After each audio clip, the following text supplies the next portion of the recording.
The TVWAN News is proudly brought to you by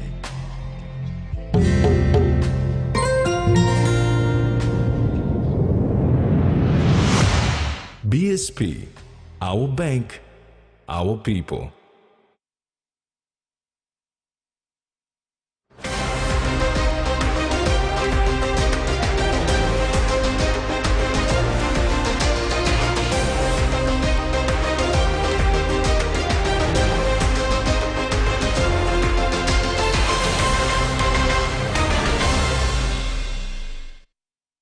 Hello, I'm Carol Kidu Jr. And I'm Lita. Join me later in the Bulletin for Sports.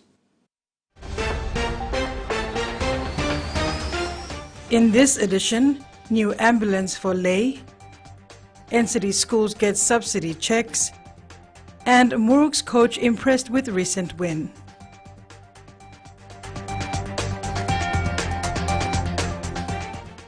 New Ireland Governor Sir Julius Chan warmly welcomed Autonomous Region of Bougainville President Ismail Torama, Lady Betty Torama, and the Arab delegation at Kavieng Airport on Monday. The delegation received a traditional chiefly welcome from the New Ireland Maimais. President Torama and his delegation arrived in New Ireland to participate in and celebrate New Ireland Day, which commemorates the first meeting of the New Ireland Provincial Assembly in 1977. After receiving the provincial government charter. The Provincial Executive Council declared July 27th as New Ireland Day, making it an annual public holiday, and the celebration will feature various cultural displays and events showcasing New Ireland's rich heritage and traditions. Since the signing of a memorandum of agreement with St. John Ambulance in 2020, the Lay City Authority has been supporting this much-needed service with 500,000 kina every year. This year, the LCA has also included an ambulance with Lay MP and Deputy Prime Minister John Rosso handing over the new vehicle this morning. A new ambulance was handed over this morning to the Lay-based St. John Ambulance team. Lay MP and Deputy Prime Minister John Rosso emphasized on the importance of the emergency medical response service provided to Lay residents. This is why, since the signing of a three-way agreement between St. John Ambulance, the Lay City Authority, and Morobe Provincial Health Authority in December 2020, LCA has been supporting the ambulance service with 500,000 kina each year. Because of this partnership, Lake City Authority every year supports St. John with $500,000 to partner with St. John to ensure that we provide these vital services to the citizens of Lake. It is an efficient service and a very professional service. And I'd like to say thank you to St. John for their dedication and professionalism in how they support our health services, work in partnership with the Morobe Provincial Health Authority, and work in partnership with the fire department. The Lay MP outlined that LCA's role is to ensure vital services are provided for Lay residents. So today I'd like to give not only our annual $500,000 that we always give for the last couple of years that we've been supporting St. John with, but also presenting them with a brand new fully kitted out ambulance so that they can use it to keep on supporting citizens of Lay, but not only Lay. They work as far as Nadzat, they work as far as Zenag, they work as far as into Nawai, and they take care of a lot of people. Rosso also thanked the LCA board, which was represented by Ahi Rural LLG President Malcolm Kallo, for always working hand in hand with him to support initiatives for the people of Lay. Frida Kana, TV1 News. The Gulf Provincial Health Authority launched its measles rubella vitamin A supplementary immunization activity campaign over the weekend in Kerema Gulf Province. This comes at the back of a two-day refresher training of 26 healthcare workers from the 21 healthcare facilities in the province to build their capacity around the campaign. Gulf Province is the last province to launch its SIA campaign. GPHA Acting Chief Executive Officer Dr. Alexander Maha acknowledged his hardworking team for ensuring the activity was finally launched and ready for implementation despite challenges. The 7th Melanesian Arts and Culture Festival in Port Vila witnessed an extraordinary display of talent and cultural richness as Papua New Guinea's cultural ambassadors left the audience in awe with their explosive preview. The festivities began with a heartwarming traditional welcome ritual between the PNG delegation and the Council of Chiefs from Vanuatu's Toba province. Minister for Tourism, Arts and Culture, E.C. Henry Leonard, presented 3 pigs to the chiefs as a symbol of appreciation, reciprocating a similar gift presented by the chiefs to the government and people of PNG during the festival's official opening on July 19, showcasing the spirit of goodwill in Melanesian culture. The Saralana Festival ground was packed with an enthusiastic crowd eagerly anticipating the performance. The Bougainvilleans kicked off the show with a captivating bamboo band, followed by a mesmerizing display of dance patterns and beats from PNG's 4 regions, artistically presented by the creative arts students from the University of Papua New Guinea. The popular PNG Wemok rock band further heightened the festive mood with the captivating renditions of beloved PNG songs at the seafront. Despite the large attendance, order was maintained, allowing everyone to fully immerse themselves in the mesmerizing showcase of Melanesian arts and culture. The festival's electric atmosphere provided a glimpse into the diverse and vibrant cultural heritage that PNG proudly embraces. As the festival continues, attendees can look forward to more outstanding performances representing the cherished cultural traditions from across the Melanesian region. The explosive and captivating performance by the PNG contingent has set the bar high for the remaining events, leaving everyone eagerly anticipating an unforgettable celebration of Melanesian unity and creativity. Papua New Guinea eagerly awaits the first ever visit by a French president to an independent country in the Pacific. French President Emmanuel Macron's arrival on July 27 this year marks a significant milestone showcasing Papua New Guinea's growing connectivity with the world. Prime Minister Marape expresses enthusiasm for strengthening bilateral relations and fostering enduring partnerships during this historic visit. The event is expected to elevate PNG's global presence and unlock new opportunities for mutual growth and prosperity. TV1 News continues when we return. Stay with us.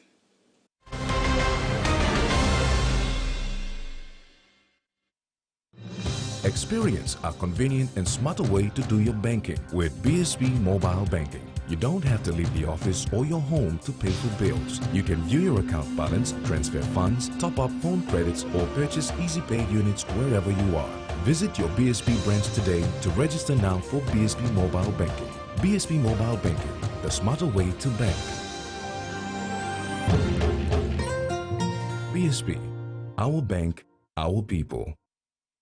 Enjoy life when we work together, making happy memories that last forever. Hot in talk, young or old, a scale race, family meal with home. We'll bring out the smiles, cause it's our favorite of mine. Fantasy cola, scale rice, don't scale price. Fantasy cola, scale rice, don't scale price. Amber, you like it? All Mama Flame is not all Sam. Me say you sing flame flower long one yem. Me say me Kim Kai Kai belong family belong me. You go more yet. Man belong me save like him flower balls belong me what them kawa war na spring onion. All pikinini belong me save like him to mas pineapple donut me save walk him lo house. Me make kumu mix him on them cow na karamapim long flower. Tasty hash browns. Time is scaling one time wala pela kai kai. Me save kissing more kai kai long all get a toya mi tromoy one time flame flower. You enough making more one time flame flower. A true champion is measured by their courage, their determination, and their passion to never give up and to always keep trying. With a delicious Milo and milk taste and added nutrients, Milo and milk is a great way to fuel our little champions with nourishing energy every day. Because true champions give it their all. Milo, PNG and Mia. Find PNG made. The Toyota JD Hiace bus comes in 14 and 15-seater high-roof luxury model powered by 2.8 liters JD engine for optimal performance output, fuel efficiency and quietness, designed with improved safety features and easy maneuverability for tire steering angle. The Hiace lift suspension and annular frame structure is opted for smooth ride, comfort and safety. Experience the ride on the Hiace bus and experience the Hiace pride. The bus that exceeds all expectation. Get ready for a mouth-watering dive into the wild with Mike Robinson. Look at that! Good job. Wow! It's the ultimate catch and cook. I have noticed that you have not gutted it. I tend not to gut it. There's so much flavour. That's stunning, to be fair. You know, we're enacting what our ancestors did.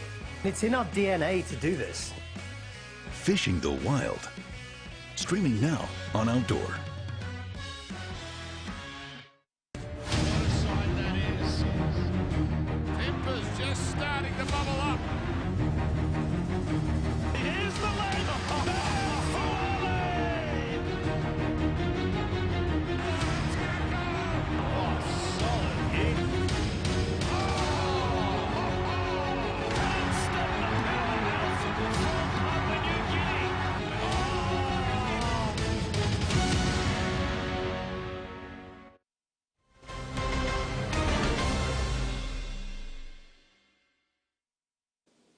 Welcome back. The Morobe Provincial Building Board should not have granted a permit for the proposed service station outside the Lay Rugby League Oval.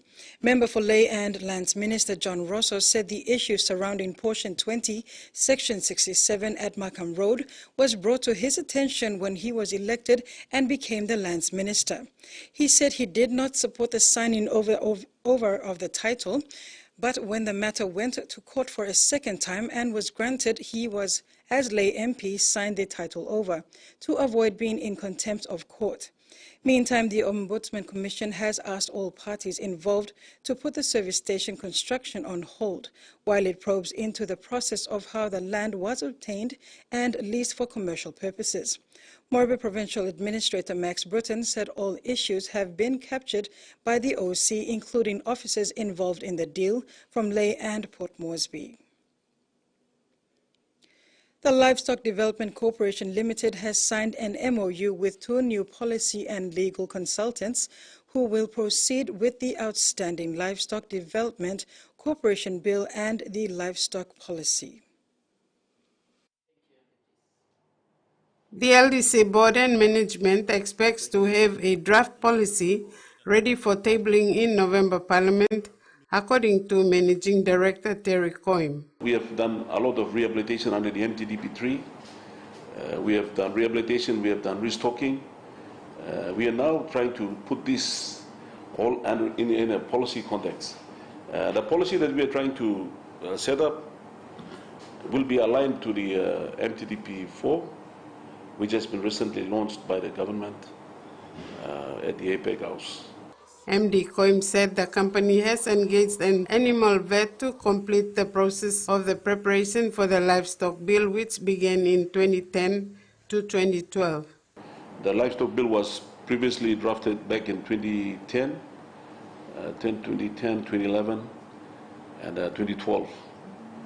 And we are privileged to have Dr. Nime Kapo, who's a veterinarian by profession. He's an animal vet. He has been working with Nakia for a very long time, and while he was working with Nakia, he was doing his livestock bill. Coim said currently the government-owned livestock are very minimal, so the LDC is trying to revive it. But further improvement and protection is not happening because there is no policy or legislature to set the framework for the livestock projects. So livestock affects everybody. So our consultations will be for all the 4 regions. We'll do it in southern region, we will do it in Momase, we will do it up in the highlands, and we will also do it up in the New Guinea Islands. Coim thanks Prime Minister James Marape for taking the bold step to come up with the livestock bill in 2020. Now the department is able to start on the consultations and awareness on the reviving of the livestock industry. With the legislature in place, the department will be able to have a legal platform to go through processes of importing cattle from Australia. This will help to increase the number of cattle stock in the country to create viable livestock businesses. Frida Kana, TV1 News. The U.S. and Papua New Guinea Defense Forces launched Tamiok Strike 2023, a bilateral exercise focused on enhancing combined interoperability capabilities through training and cultural exchanges. Lieutenant Colonel John Wani and Captain Samuel Guest led the groundbreaking ceremony in 3 locations, marking the start of joint construction operations. The exercise aims to strengthen the partnership between the 2 nations and advance security cooperation in the Indo-Pacific region. Approximately 90 U.S. and 150 PNGDF participants will engage in stability operations, tasks, and engineer training until July 29. The Schools and TVET Subsidy Program for NCD has reached about 40,000 young men and women in the city in the past 14 years. Governor for NCD Paus Pakop said this when presenting subsidy checks of 5 million kina to technical schools in NCD for the year 2023 at the Don Bosco Technical School early this afternoon. Schools and TVET subsidy program for NCD has been a success since its inception in 2009. The challenge with this success is resourcing the program as the number of youth grow in the city. Governor for NCD Paus Pakop, while addressing the recipient school, said he stands ready to deal with it. And we need the national government to come up with a overarching policy and also a reach out to all the young people. Our city cannot solve this problem on its own. But I'm not shying away from this problem and challenge. I've already raised this with the national government. I can look after our young people. Me and the minister here, we can look after our young people if they give us the resources. If the national government cannot come up with plans and programs that will reach out and continue to keep our young people in the positive domain, keeping their dreams alive, they should just give us the money in the city. We can run the program. Governor Pakop believes that the future of youth in the city and their future is in the hands of leaders who can either fail them or do something to help them prosper. If we fail our young people, if we fail our people, we'll fail our country now and forever into the future. We can build infrastructure. We can have health and all the services available. But if our people don't benefit, the equation is not right. Almost all the TVET and technical schools in the city receive their checks of school fees subsidy today. Schools attending university in the country are also captured in the program. In partnership with the NCD Governor Paus Pakop, the Mosby South MP Justin Kachenko endorsed school fee assistance to the youth in his electorate as a means to providing a better life for Mosby South youths. Kachenko said genuine residents of Mosby South get full scholarship, others get part payment. I see the importance of assisting the genuine Papua New Guineans, genuine Mosby South students that genuinely need the assistance of full funding. So through a proper process, we identified these individual students that needed that assistance of full funding, which has come out. About 17 million kina has been spent so far in this program. Governor Pakop and Minister Kachenko pledged to continue this school fee support program. Rex Lita, TV1 News. And now the finance news. The kina closed unchanged at $0.28 US in the interbank market.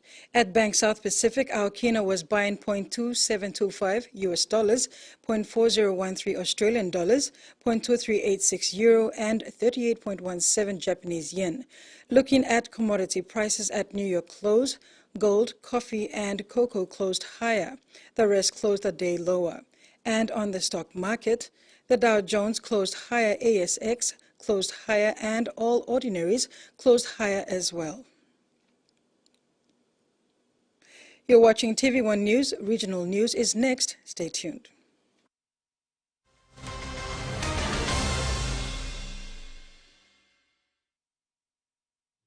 Experience a convenient and smarter way to do your banking with BSB Mobile Banking. You don't have to leave the office or your home to pay for bills. You can view your account balance, transfer funds, top up phone credits, or purchase Easy Pay units wherever you are.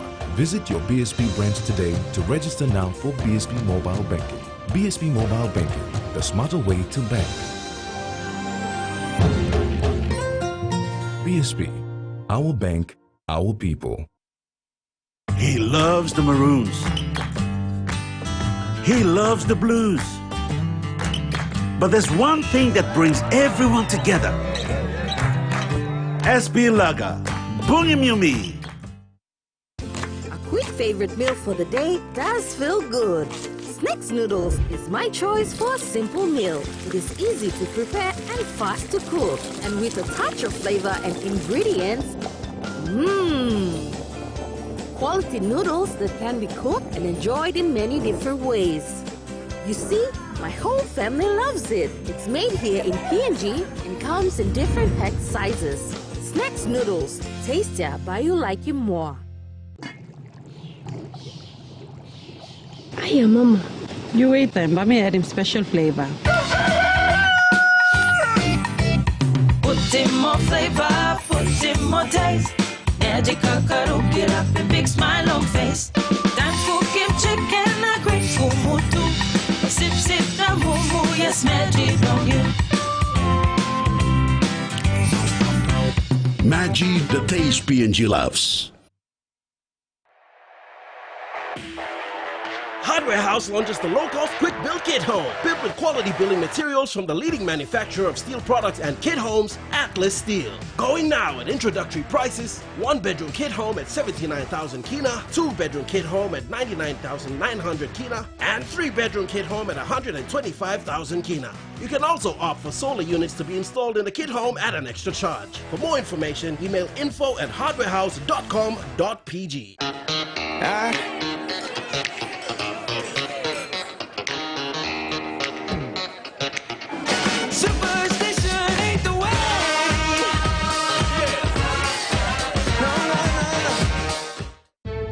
They travel by land, by water, and by air for hours or even days, facing the most extreme conditions imaginable. To these students, it's more than just a walk to school. It's a test of survival. And they do it every single day. The most dangerous ways to school, streaming now on Outdoor.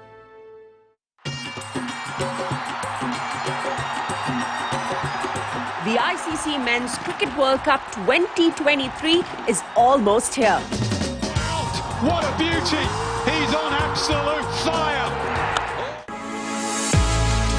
Well, folks, after literally years of negotiation between the fan and the management of Steve Menzies, we have secured the great man for the show. Welcome to the Fan. This is all going through my head, and then all of a sudden he passes it back. Oh, my God. Today we have enlisted the help of Panthers co-captain and superstar halfback. When you've kicked it well, you usually know, and especially on the chip kicks, I usually know. Thanks to Nathan Cleary, invaluable insight for the fans out there, for the kids out there.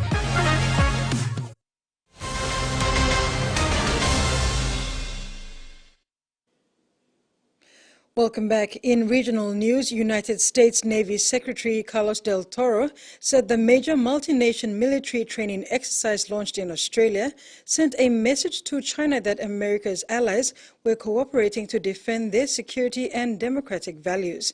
Talisman Sabre began in 2005 as a biennial joint exercise between the U.S. and Australia, but has expanded this year to 13 nations and more than 30,000 military personnel.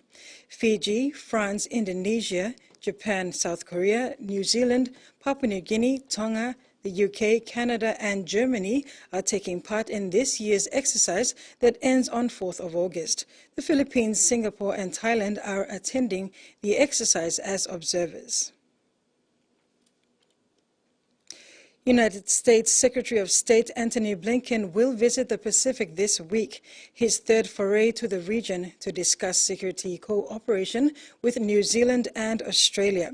The State Department said Blinken would also attend the FIFA Women's World Cup in Aotearoa.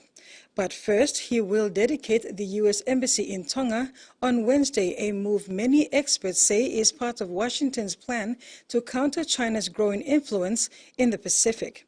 In February, the U.S. reopened its embassy in the Solomon Islands after a 30-year absence and is planning missions in Vanuatu and Kiribati. Blinken will meet New Zealand Prime Minister Chris Hipkins and Foreign Affairs Minister Nanaia Mahuta. A date has been set to end the locking up of 10 and 11-year-old children in the Northern Territory. From next month, the change will take effect, but advocates say the reforms still don't go far enough. 8 months after legislation passed to increase the age of criminal responsibility from 10 to 12, a date has now been set. From August 1st, locking up 10 and 11-year-olds in the NT will stop. At the very first opportunity you get, you need to divert them away. Otherwise, you just take young people and they become better criminals. The government says currently there aren't any children in that age group in prison, and across the year they only make up about 1% of kids in detention. So we're talking about a very small group of young people, possibly around 7 to 10 young people each year. The previously criminal response will turn therapeutic, with a new program established that includes individualised plans and parenting programs.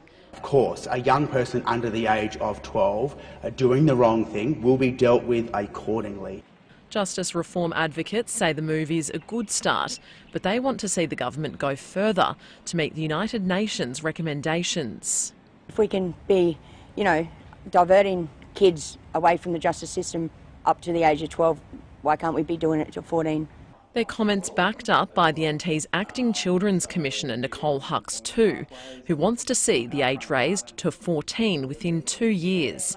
As for the opposition, it's in their sights to reverse the changes. Should we form government in 2024, it will be on, of course, our agenda to look at that legislation and change that age of criminal responsibility back. A sign the Raise the Age debate is far from over. Today is World Drowning Prevention Day, and campaigns are underway to get as many children as possible to learn to swim. In South Australia, the surf life-saving body has revealed how common rescues were last season. The majority of the Australian population living within 100 kilometres of the coast, swimming is a necessary skill to learn, and to learn it from a young age as well. That is because statistics do show that people who are most likely to drown are children aged between 0 and 4 years old. Surf Lifesaving SA are calling on all parents to get their kids into swimming lessons and to water safety classes from as young as possible. There were 17 people who drowned in South Australia last season. Not all of those drownings were at the beach. In fact, 11 of those were inland. So it just goes to show that any body of water can be deadly. There were also 15,000 rescues that were avoidable. So again, more lives being put at risk, including those lifesavers. It may feel like a long time from summer, but Surf Lifesaving SA suggesting that winter is a really good time to get kids into swimming lessons and to prepare them for the summer ahead. You're watching TV1 News. In sports, Kokopo League starts and POM RFL kicks off round 2 after a 2-week recess. That's next with Rex Lita.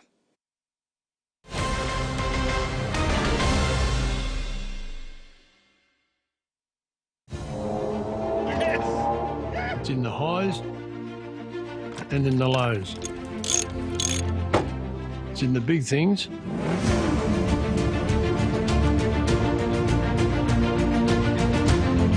and the small things too. It's hard to put into words, but you'll know it when you see it. Terrain tamer, when quality counts. There's nothing more intense than this thing. I've been in racing my entire life since I was 3 or 4 years old. Anytime you get in one of these things, your life is in danger. There's no room for error. I mean, this is life or death. I'm determined. We travel across the country with this beast, and people just go nuts. Welcome to MotoGP. To be a highly dramatic 18-lap Malaysian Grand Prix Moto2 started with. So that's a very decent middle sector for the Alpine. They only half a second. Oh, they have crashed! They've gone into each other! What a start for Will Davison. Di Pasquale has been swamped. Some of the biggest and most talented egos in sailing. The two-time defending champions make it 2 in a row. Through the Community Grants Program, civil society organizations can apply for grants of up to 50,000 kina, which are focused on delivering development projects in line with our funding priorities. Applications are now open.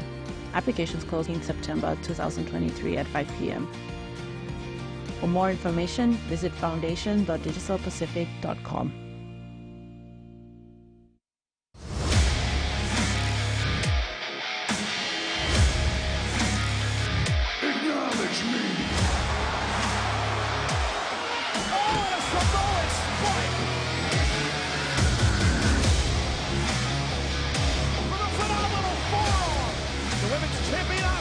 Is in the ring on SmackDown. You're looking at the judge, the jury, and the executioner right now. Tasmania is Australia's smallest state, lying about 240 kilometres south of the mainland. Join me on my journey through this beautiful island state as I experience the produce, people and culture that makes this an unforgettable island.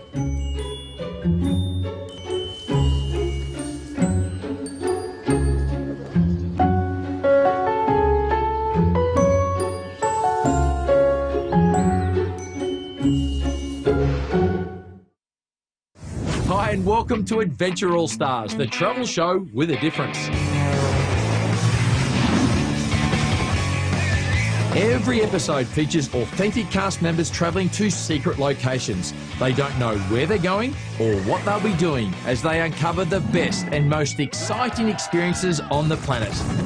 Prior to filming, the stars of today's show raise vital funds for their nominated charity, and their reward is the trip of a lifetime. Everything about this trip has changed my life. It's really hard to put it into words. It actually gets me quite emotional. You just have to trust that everybody has your back. You will have the best time of your life. Everybody should do this. Real people, real emotion, real adventure. This is Adventure All Stars.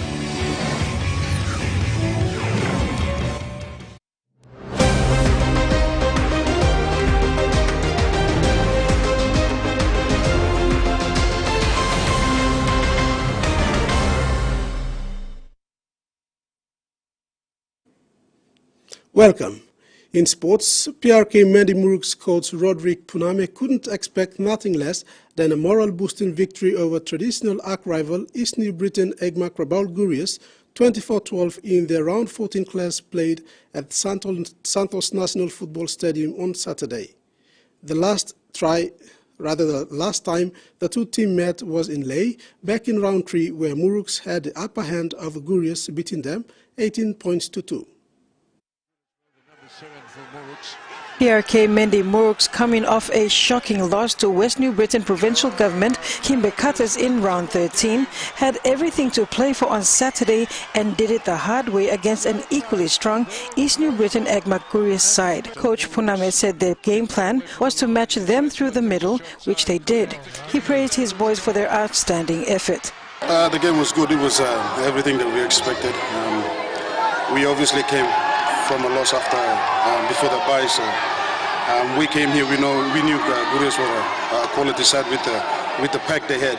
So our main aim was to give it to them in the middle. So we just wanted to compete with them in the middle. And if we came up with if we dominated in the middle, we knew we would come out, and that was the end result. Puname was quite pleased with the composure and patience shown by his boys and sticking to the processes throughout the ruthless encounter. It was just about being patient. We just had to be patient and then wait for the opportunities to come. We know, I knew we had it in us to get over the line, but we just had to be patient, go through our processes, and then we hope they would make mistakes, which they did, and we just capitalized on them. So, yeah, that was it. Man of the match, Muruk's number 7, Kumu Kaupa, said the boys really dug deep and put in their best effort throughout the 80 minutes regardless.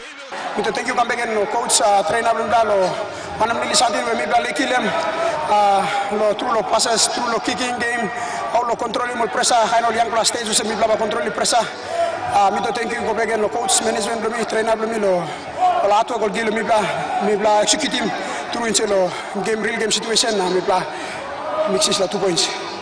Muruk's meet Central Dabaris in round 15 this Sunday in Leh. Carol Kiru Jr., TVWAN Sports. Kokopo City Rugby League competition resumed round 6 of its 2023 season proper on Saturday after the FinCorp ENB Rugby League 9's tournament weekend. Current competition leaders, Kokopo Muruks, continue their good early season from defeating CPL Bulls 2010 in the senior men's. Pomio Storm beat Royals 14-0, 67C Rangers 10, Kokopo Spartans 0, and Rabaul Panthers accounted for KBC Knights 4-0. Vunapope Tears were on bye. After round 6, Muruks lead the competition table in A grade with 10 points, Panthers on 8 points, Storms on 8 points, while Tears, Knights and Bulls are all on 6 points apiece. Round 7 continues this weekend with a number of interesting matches to look forward to this Saturday. Pomio Storms versus Kokopo, Muruks 67C Rangers versus Rabaul Panthers, Vunapope Tears versus Kokopo Spartans, and Kokopo Royals versus KBC Knights.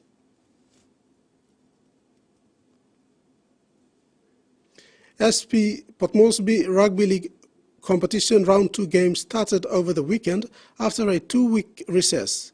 The break was allowed time for clubs to complete all players' official registration and summary sheets as per the PNG RFL competition requirements. SP POM RFL competition has kicked off again after management called a 2-week recess for teams to sort out registration and summary sheets. Board Chairman Dr. James Naipower said decisions made were based on a number of conditions to enable the second round of 2023 season to go ahead. That outcome of round 1 competition results and points ladder remains. Each decision per club that has not complied with player summary and registration payment will lose points going forward and will start this weekend. Example of points deduction or points forfeit: if 2 teams playing against each other have both not complied, the result is a no contest, the scoreline becomes a 0. If one team fully complies and the other doesn't, despite the scoreline, the 2 competition points is given to the team that complied as a forfeit. Teams in the 3 divisions that have not complied should not have participated this weekend. The outcome, despite the game, the 2 points would have been given to the team that complied as a forfeit. By next weekend, teams that have not complied will not take the field and the game will be forfeited. Carol Kiru Jr., TV1 Sports. Meanwhile, round 2 matches kicked off on Friday with foundation clubs Magani and Paga Panthers. Under 20 Paga Panthers 13 beat Magani 8. In the women's match, Paga Panthers 56 beat Magani 0. In the A grade, Paga Panthers 20 beat Magani 18. In Saturday's competition, under 20 Hawks 6 beat Tigers 4 and Gulf West 6 beat Royals 4. In the women's match, Hawks 26 beat Tigers 0 and Royals 26 beat Gulf West 0. In A grade, Hohola Flies 12 beat Coney Storms 10, Coney Tigers 14 beat Hawks 4, and Gulf West 8 beat Royals 4. On Sunday, under 20 Hohola Flies 6 beat Coney Storms 0, Butterflies 10 beat Bobo Warriors 6, and Tarangau 6 beat Defense 0. In the women's matches, Hohola Flies 22 beat Coney Storms 0, Butterflies 10 beat Bobo Warriors 0, and Tarangau 12 beat Defense 0. In A grade, Butterflies 14 beat Bobo Warriors 6 and Tarangau 20 beat Defense 14. It was a proud and momentous occasion for former PNG Barramundi player Kopi Jr. He had an incredible opportunity to witness the ICC T20 World Cup Trophy Tour to Gomore Village in Rigo, Central Province. Kopi said the trophy tour will serve as a symbol of hope and motivation for young cricketers in Gomore and Rigo. Having once played for the PNG Barramundis, Kopi Jr. understands that such a prestigious event as the ICC T20 World Cup Trophy Tour would have on young cricketers and their dreams of rising to the international stage. Kopi flew in from Lae, Morobe Province to participate in the trophy tour. He was more than grateful for witnessing the event unfold in his home village of Gomore in Rigo, Central Province. Reflecting on his own experience as a former Barramundi player, Kopi believes that the trophy tour is a symbol of hope and motivation for cricket players in Gomore, Central Province and the country. The young guys should see this as an encouragement, and they should try and cope up with the standard with the cricket. Kopi debuted for the PNG Barramundis in 1999. He went on to represent PNG on 2 different occasions in the Barramundis jumper before stepping down. He said in his time with the national cricket team was phenomenal.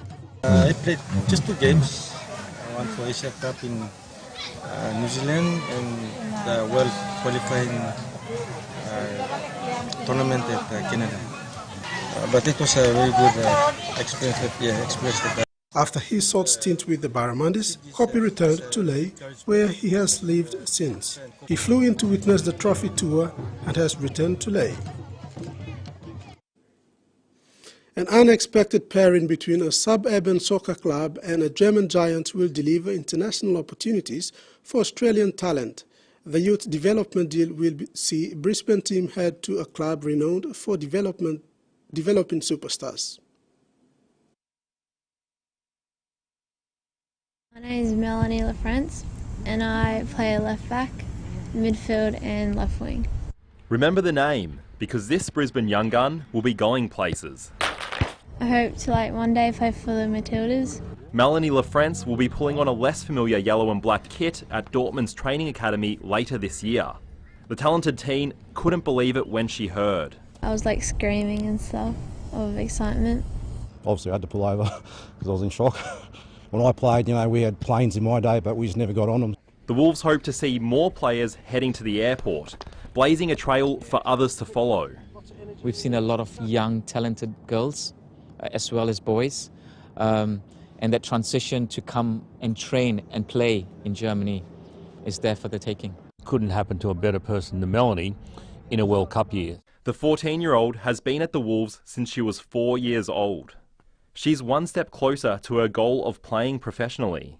I'll get to know how they do this stuff, and maybe I can bring something back from there and do it in the game. But first, she'll have to tackle the language. Oh, I don't know any German. The Brisbane teen hopes her dream of pulling on the green and gold can one day become a reality. She'll be right here, soaking up as much football as possible at the World Cup. I'll be going to 7 games out of 8. But I think Dad's going to book more tickets to go all of them.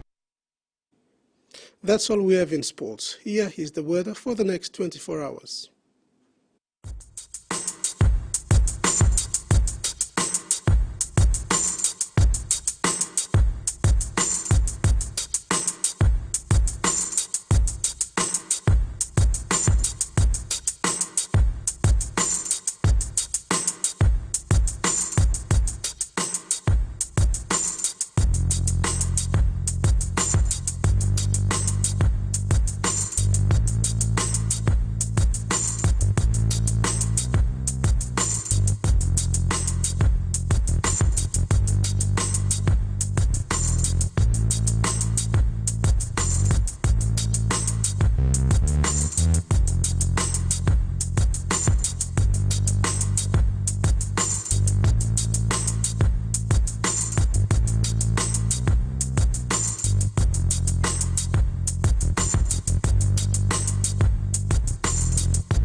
And that's been another edition of TV1 News. I'm Carol Kido Jr. And I'm Rex Lita.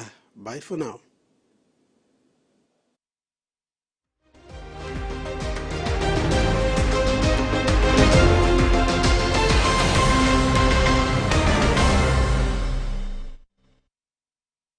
The TV1 News was proudly brought to you by